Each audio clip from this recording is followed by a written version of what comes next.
Sera është e pajisur me të gjitha mjetet që ofrojnë kushte për prodhim të ershëm, cilësor e të shëndosh për konsumatorin. Në këtë pikë, Besimi Komerc ka angazhuar ekspert bujqësor duke përfshirë edhe ekipe specializantësh për ushqim të perimeve me plera, materiesh organike për të zëvendësuar praktikat e drejtashme përdorësit e plerave kimike. Shpesim,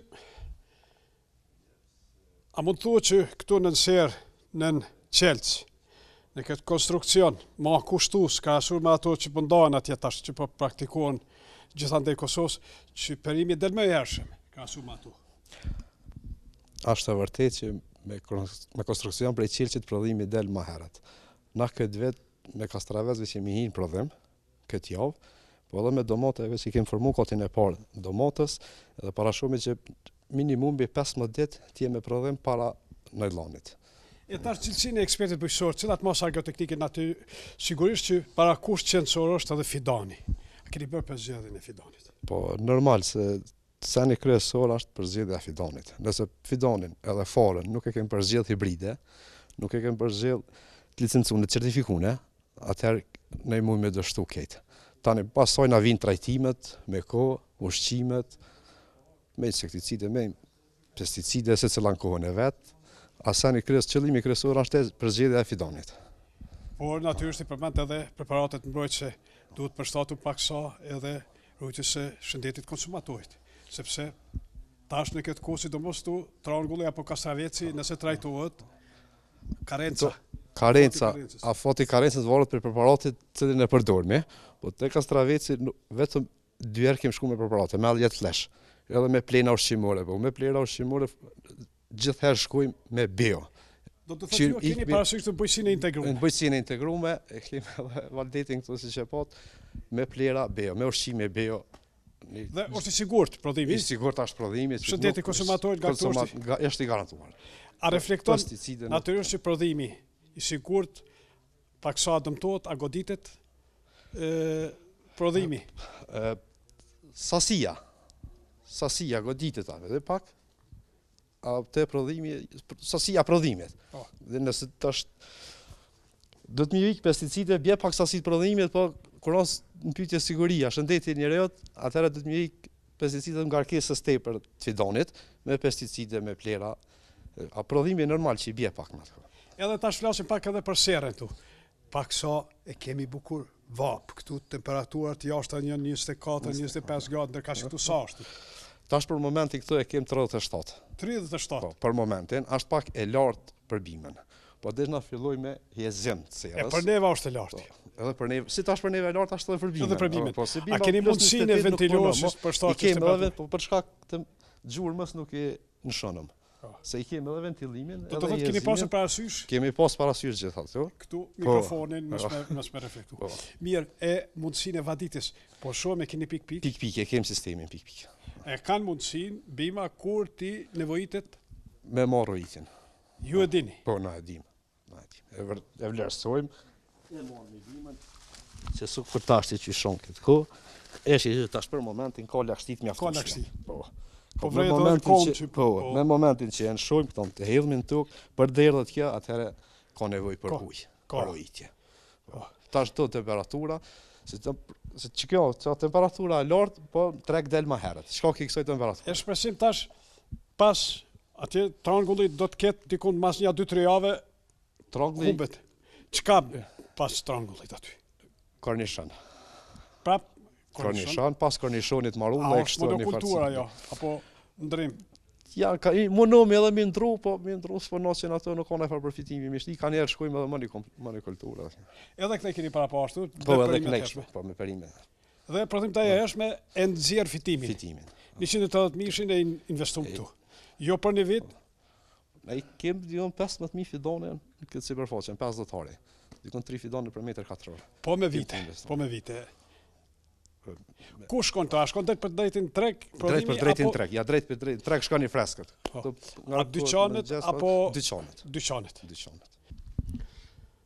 Edhe për pak kohë, kemi të bëjmë me një doktor shkence, apo si të themi specialist për ushqimin e bimëve, bujqësore. Apo vren diçka të ketë serë, ndonjë anomali apo gjithçka është në rregull sa i përket ushqimit të perimeve? Jo, në këtë serë fatmirësisht gjithçka është në rregull edhe është model për të marrë shembull. Mirë, por ne sot rastesëm këtu kemi ardhur t'ja bëjmë një ofertë, ta fusim një praktikë të re tek ushqimi i kultura bujqësore. Kemi të bëjmë me një ple organik, i cili ka dhënë një rezultat shumë të mirë të fermerët të ndryshëm në Kosovë. Për këtë arsye erdha edhe këtu t'ja ofroj. Keni pasur praktika demonstruese, provuese? Po, kemi pas praktika, ka tregu rezultat jashtëzakonisht mirë dhe jemi duke tentuar që të bëjmë zëvendësimin e plerave kimike me plera organike. E plerat organike përveç këtu në këtë serë mund të përdoren edhe diku tjetër? Po. Plerat organike e kanë karakteristikë domthonë përdorimin edhe në sipërfaqe të hapura edhe në të mbyllura. E tash prodhuesit komercial po shkojnë në rendiment. Ma shumë në rendiment që sa cilësi edhe në shëndet. A goditet përdorimi i plehut organik, a e godit rendimentin? Përdorimi i plehut organik përkundrazi e rrit rendimentin, domthonë vetëm se e zvoglon përdorimin e plerave kimike. Ato që janë dëmshme për organizmin? Po, që janë dëmshme, për arsye se te plerat organike domthonë është përparësi edhe nëse përdoret në sasi më të madhe, nuk paraqet absolutisht dëm. A keni vërejtë ju që në Kosovë ka plera nga Greqia, ka nga Serbia, ka nga Turqia, është si themi një vorbull furnizuese këtu. A keni vërejtë diçka që nuk është në rregull në sa i përket tyre furnizimeve? Po realisht unë për nga aspekti profesional muj me thonë që përdorimi i pesticide, insekticide, po dhe plera në forma jo të kontrollueshme, ato shndrohen helm për tokat tona, për bimë tona. Kështu që në njëjtën kohë edhe hyrja e këtyre nuk bëhet nga institucionet akoma, se çfarë kvaliteti janë, çfarë cilësie. Nuk kanë kontroll, nuk kanë monitorim. Akoma nuk ka monitorim të mirëfillt. Sidomos atyre që vinë nga Serbia. Nga Serbia, shtetet përreth. Që janë Bashkimit Evropian. Janë Bashkimit Evropian që janë dyshimta realisht. Dhe ato janë rrezik permanent për konsumatorin. Po, për konsumatorin, për konsumuesin. Cila është përgjigjja edhe pak tash shërbim edhe bujqësisë, por natyrisht edhe juve. Cila është përgjigja e pronarit të kësaj serë, po edhe tjerë për plehun që ju thoni që do të... Plehu ynë është pritë shumë mirë edhe presim me fazën e parë të testimit, ashtë shumë shpejt të aplikojmë edhe do të jemi në vazhdimsi në kontrol. Kemi gjeru ma heret e kemi gjeru në Vojvodin një farm, biofarm, e kishte atë produsin e rryms, por e kishte edhe ndarjen për plehun organik. A do të thotë që ashtu mundet për më arrit ky projekt? Po, ka mundësi më arrit edhe, me qenë se është një projekt i natyrës tjetër, po i natyrës tjetër mirë, po edhe është ple organik. Po ky plehu që po ofrojmë na është një formë tjetër të ekstraktimit. Do të është e ngurtë, nuk është e langshme. Jo, është edhe e langshme edhe e ngurtë. Mund përdoret, do të thotë edhe përmes sistemit? Po, sistemit pik-pik edhe sistemit foliar. Është i aplikueshëm në të gjitha fazat, mund të përzihet me pesticide pa asnjë problem. Është shumë efektiv.